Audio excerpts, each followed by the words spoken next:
Okay, we are going to expand upon part two, which really focused on policy design and answering the question, what makes the difference between a good policy and a bad policy when I am looking for a whole life insurance policy and my goal is to maximize the cash value from start to finish. We went into detail in the last video on policy design, looking at different examples, how to prevent a MEC from occurring, setting our MEC limit, minimizing the base premium, all that good stuff. What we're going to look at in this video, we're going to address these two questions right here, which is number one, can I pay with a lump sum? Very common question with the whole life insurance policy, especially those interested in maximum cash value that have a lump sum of money. They want to get it into a policy and that's it. They do not want to be obligated to making any further premium payments. Is it possible? The answer is absolutely. And then two, am I too old for a life insurance policy?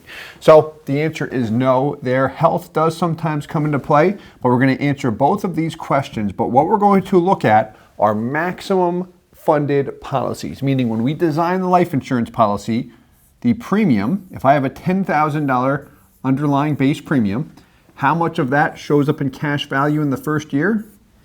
Very little, next to nothing.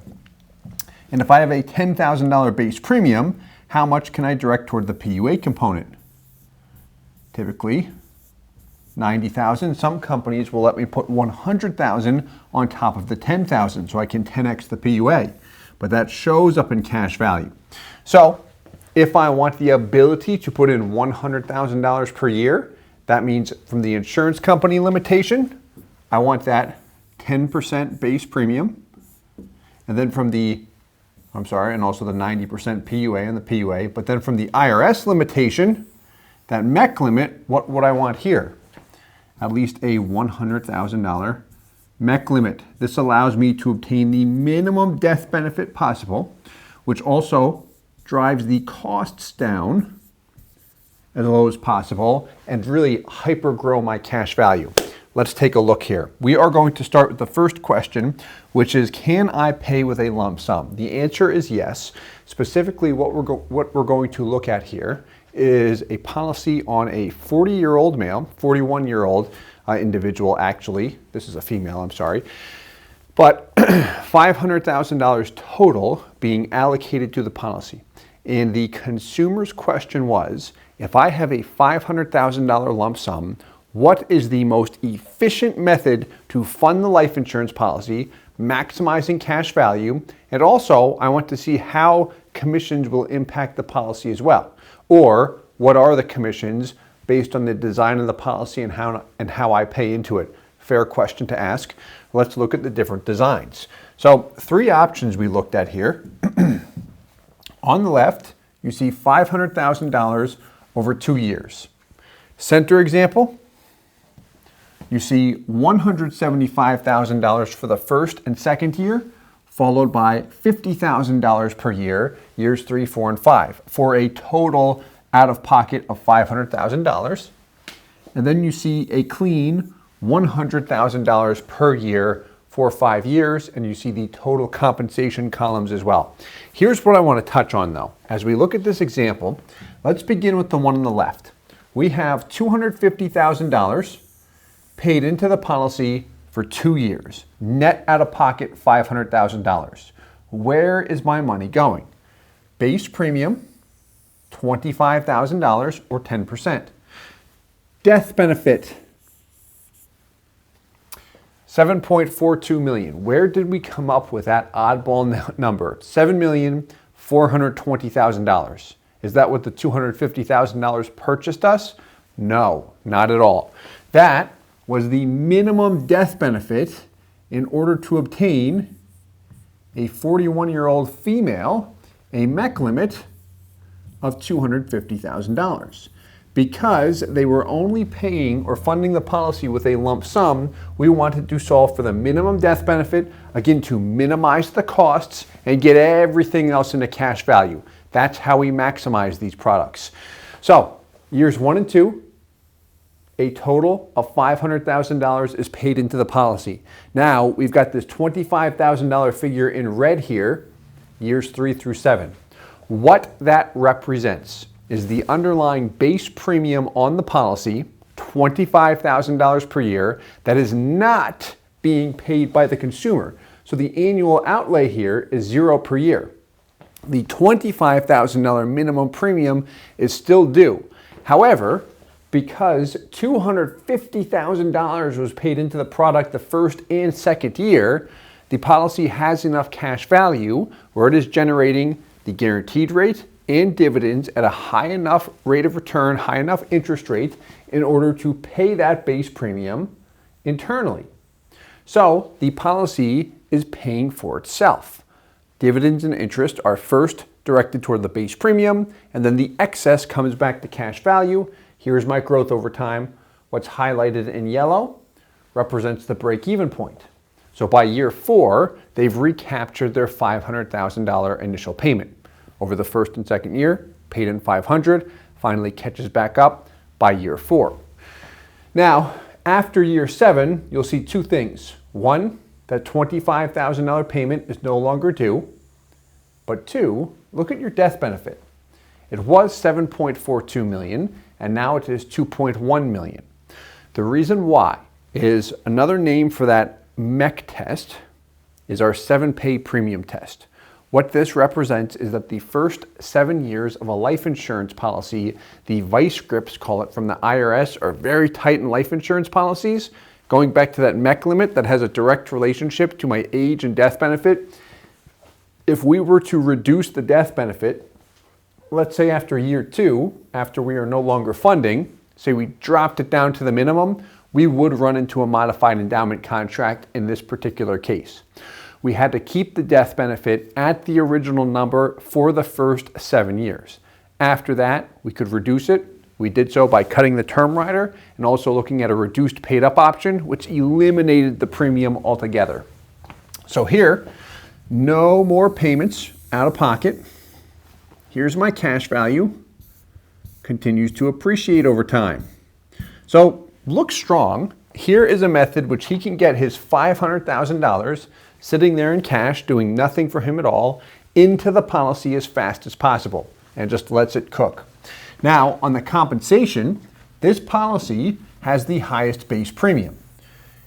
If you saw at the end of the last video, we went into compensation. Where is the bulk of agent compensation or commissions paid on life insurance products, as far as a client or a policyholder being able to pay money into the premium or into the PUA component? Where's the bulk of the commission paid? Particularly in the first year on the base premium component. So this has the highest base premium among all of the examples. So the total first year comp, $29,000. That does not all come from the premium. The rest of this $250,000 was PUAs. There is a 3% PUA commission on this product. That's why the first year compensation is just under 30 grand. Year 2, there's a renewal of $92.50, paying nothing in thereafter.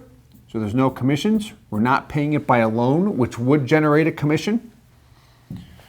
And by year 7, or by year 2 technically, the total compensation paid to the agent is almost $39,000, getting close to 40 grand.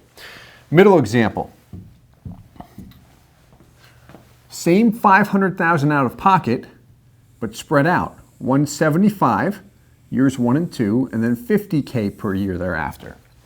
Here is our base premium, $17,500 per year. Now you'll notice, once we hit year 6, what do we see?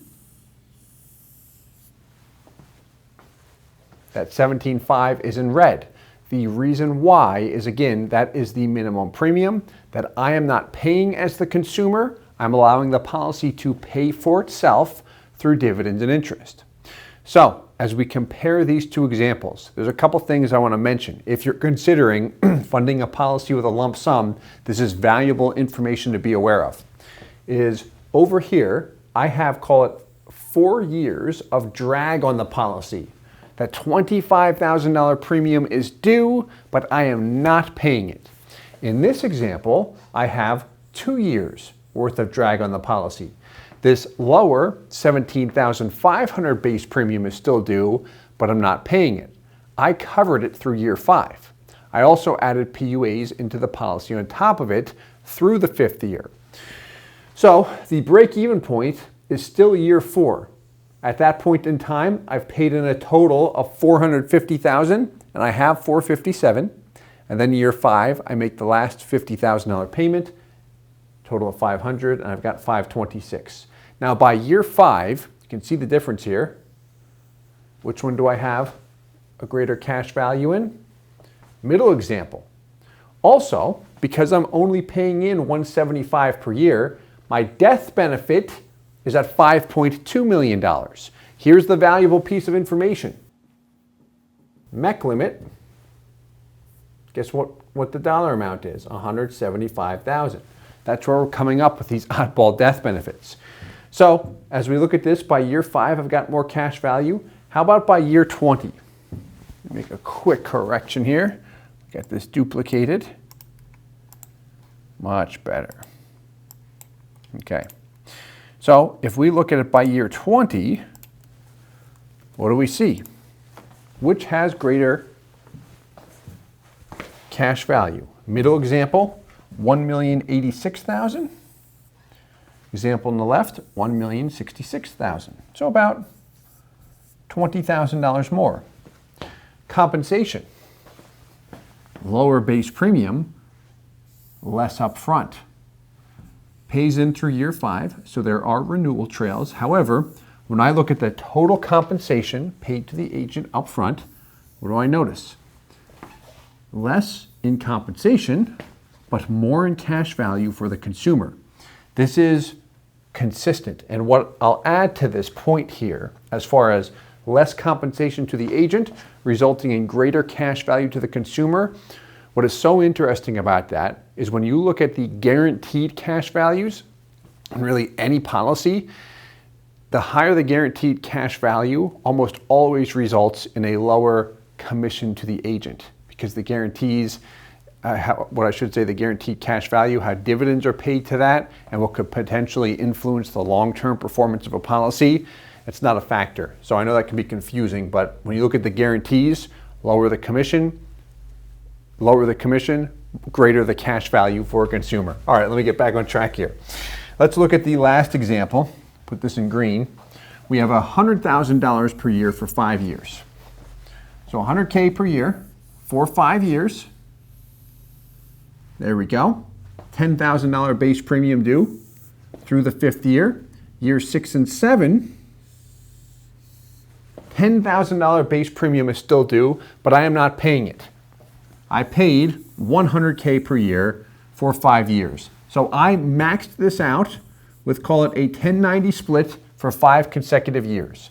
Break-even point, same thing year 4. By year 4, I've paid in a total of $400,000, and I have $400,000. By year 5, I've paid in a total of $500,000. I've got $524,000. Now, when I compare it to the example on the left, or in the middle, I should say, the middle is the winner by year 5. But by the time I hit year 6, what happens? Out of pocket is 0 in both examples. The example on the far right begins to overtake this example. Same company, same individual, same health rating, all that good stuff. Why is there a difference? Here's the thing. Here's your base premium. The policy is paying that base premium internally. This is a lesser base premium, lesser drag than this example.